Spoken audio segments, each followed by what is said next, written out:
मला आंदोलनाच्या भूमिकेवर राहू द्या, तुम्हाला किती दिवस लागणार हे सांगा, मनोज जरांगे उपोषणावर ठाम. तर चर्चा करून सायंकाळपर्यंत सांगेन, विखे पाटलांचं वक्तव्य. शिंदे समिती आल्यापासून किती नोंदी शोधल्या? जरांगेंचा शिष्टमंडळाला थेट सवाल. महाराष्ट्रात 58 लाख नोंदी सापडल्या, मग दाखले वाटपात दिरंगाई का? जरांगे आक्रमक. आंदोलन सुरू झाल्यापासून 58 लाख राज्यात नोंदी निघाल्या नव्यानं. जुन्याच नोंदी पण नव्यानं शोधल्या. जुन्या असल्याशिवाय शोधू शकत नाही ना. समजा एखाद्याचा जुना पूर्वजांचा सातबारा आहे तरच अधिकारी शोधू शकतात ना. नव्यानं तो तयार होऊ शकत नाही सातबारा. त्याच्यात दाखले मिळाले ऑलरेडी काही लोकांना. मुख्यमंत्री कार्यालयातून प्रमाणपत्राचं वाटप थांबवण्याचे आदेश मुख्यमंत्री फडणवीसांना विचारल्याशिवाय कोणती कामं होत नाहीत. जरांगेंचा आरोप. हैदराबाद गॅजेट काढले, अहो नाही देत प्रमाणपत्र. तुम्ही म्हणतात अधिकाऱ्याला सांगितलं नाही, सरकारने सांगितलं. कचाकच नाव सांगू नाव तुम्ही करता सस्पेंड, त्याला नाव सांगवत वरून डायरेक्ट सीएम ऑफिसून फोन आला, सध्या थोडं थांब. सध्या थांब म्हणलं, ते बिचाऱ्याला नोकरी करायची, गेलं थांबून. अर्ज दाखवायचे का? तुमचं म्हणणं असं अर्ज नाहीत. मी तुम्हाला एकट्या मिनिटात मारलं अर्ज दाखवतो. फोन करतील. हैदराबाद गॅजेटचं प्रकरण कोर्टात सुनावणीसाठी प्रलंबित. प्रकरण कोर्टात असल्यानं सातारा गॅजेटवरून सध्या वेट अँड वॉचची भूमिका. कुणबी प्रमाणपत्र थांबवण्यासाठी वरून आदेश नाहीत. फडणवीस प्रमाणपत्र थांबवण्याचे आदेश कसे देतील? अधिकाऱ्यांच्या निष्क्रियतेमुळे दाखल्यांना उशीर. संबंधितांवर कारवाई होणार, विखे पाटलांचं वक्तव्य. एक गॅजेटच्यावरच उच्च न्यायालयामध्ये प्रकरण सुरू असताना आपण जर दुसरं गॅजेट प्रसिद्ध करायला गेलो तर एखाद्या वेळी मान्य न्यायालय काही वेगळी भूमिका घेऊ शकते का? आणि हे सुद्धा नुकसान, आपण याला सुद्धा स्थगिती मिळेल अशी साधारण चर्चेमध्ये समोर आलेला मुद्दा आहे. मराठा आंदोलकांवरील 567 गुन्हे मागे तर 191 कोर्टात प्रलंबित. मराठा आंदोलकांवरील गंभीर गुन्ह्यांबाबतही मार्ग काढणार, मंत्री विखे पाटलांचं आश्वासन.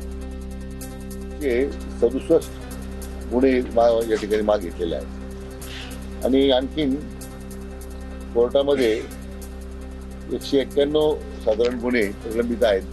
कोर्टाच्या प्रक्रियेत माग घेण्यात येतील. विशिष्ट व्यक्तीला अन्नधान्य पुरवठ्याचं टेंडर देण्यावरून पार्थ पवार आणि भुजबळांमध्ये खडाजंगी. पवार दादांनी कधी असं मला सांगितलं नाही. भुजबळ संतापले तर तुमच्याकडचा विभाग काढून टाकावा लागेल, पार्थ पवारांचा इशारा. खासदार पार्थ पवारांनी राष्ट्रवादीतील काही मंत्र्यांकडे टेंडर निधीची माहिती मागवली. गेल्या 6 महिन्यातील माहिती देण्याच्या सूचना. तर पार्थ पवारांच्या सूचनेमुळे पक्षातील वरिष्ठ नेत्यांची नाराजी, सूत्रांची माहिती. मी कुठल्याही शासकीय कामात हस्तक्षेप केलेला नाही. पार्थ पवारांनी टेंडरवरून दिलेल्या सूचनेसंदर्भाचं वृत्त फेटाळलं. तर काही गोष्टी समजुतीने करायच्या असतात, याचा अर्थ आमच्यात वाद झाला असा होत नाही, भुजबळांची स्पष्टोक्ती. मंत्री भ्रष्टाचार करतात म्हणून पार्थ पवारांनी माहिती मागितली असेल. भुजबळ धडाडीचे नेते, त्यांनी खरं काय ते सांगावं. टेंडरवरून झालेल्या वादाच्या चर्चेवर रोहित पवारांचं भाष्य. पुढे तुम्ही धडाडीचे नेते असतील तर बाहेर येऊन तुम्ही सांगा की खरं काय घडलं आणि कुठं कोण काय बोललं, बघू आपण काय होत.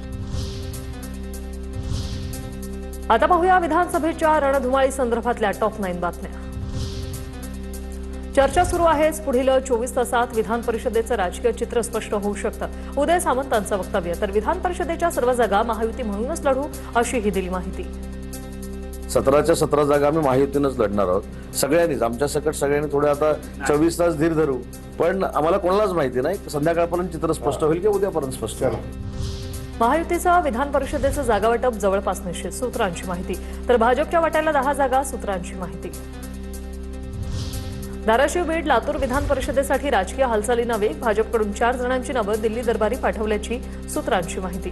बसवराज पाटील, दत्ता कुलकर्णी, अरविंद पाटील निलंगेकर आणि ओमप्रकाश शेटे यांची नावं हायकमांडकडे पाठवली, सूत्रांची माहिती. मराठवाड्यात महायुतीमध्ये विधान परिषदेसाठी पेच कायम. छत्रपती संभाजीनगरच्या जागेवरून शिवसेना भाजपात रस्सीखेच सुरू. दिल्लीतील बैठकीतही तोडगा नाहीच.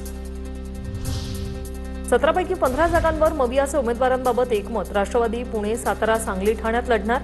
मवियाच्या बैठकीनंतर हर्षवर्धन सपकाळ यांची माहिती. तर ठाकरेंची शिवसेना 4 जागांवर लढणार, सपकाळांकडून स्पष्ट. या 17 पैकी 15 जागेवर आम्ही एकमताने आमचा उमेदवार जो आहे, 2 ठिकाणी 2 जागांवर आमची अद्याप चर्चा सुरू आहे. येणाऱ्या 2 दिवसात या 2 जागेच्या संदर्भात देखील निर्णय होईल. मवियात रायगड, रत्नागिरी, सिंधुदुर्ग विधान परिषद ठाकरेंची सेना लढणार. बाळमाने ठाकरेंच्या सेनेचे उमेदवार असणार. हिंगोली विधान परिषदेच्या जागेसाठी ठाकरे गटाच्या उमेदवाराची लवकरच घोषणा. या जागेसाठी पक्षाचे संपर्क प्रमुख बबनराव थोरात आणि परभणीचे डॉक्टर विवेक नावनकर इच्छुक असल्याची माहिती.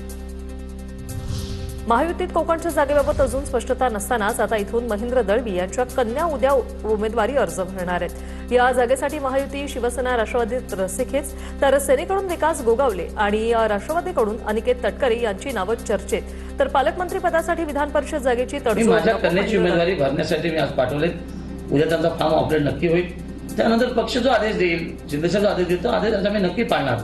पण कुठलं तरी पद पालकमंत्री घेण्यासाठी विधानसभेत देणार हे असले फाजील कॉम्प्रोमाइज नसणं हे कोकणा दृष्टीने काळाची गरज आहे आणि म्हणून मी फॉर्म भरलाय. पुणे विधान परिषदेच्या जागेसाठी पवारांच्या राष्ट्रवादीकडून शहराध्यक्ष श्रीकांत पाटील उमेदवार. शरद पवारांचा श्रीकांत पाटलांना फोन, उमेदवारी अर्ज दाखल करण्याचे आदेश. नाशिक विधान परिषदेसाठी गणेश गीतेने अर्ज घेतला. जागेवरून महायुतीत तणाव कायम. नाशिक विधान परिषदेसाठी भाजपात अंतर्गत चुरसही वाढली. गिरीश महाजनांचे 2 निकटवर्ती उमेदवारीवरून आमने सामने. आता पाहूया आताच्या घडीच्या टॉप 9 मोठ्या घडामोडी. प्राजक्ता तनपुरेंचा उद्या भाजपात पक्षप्रवेश. रवींद्र चव्हाणांच्या उपस्थितीत पक्षप्रवेश होईल. अहिल्यानगर परिषदेची जागा तनपुरेंना दिली जाईल.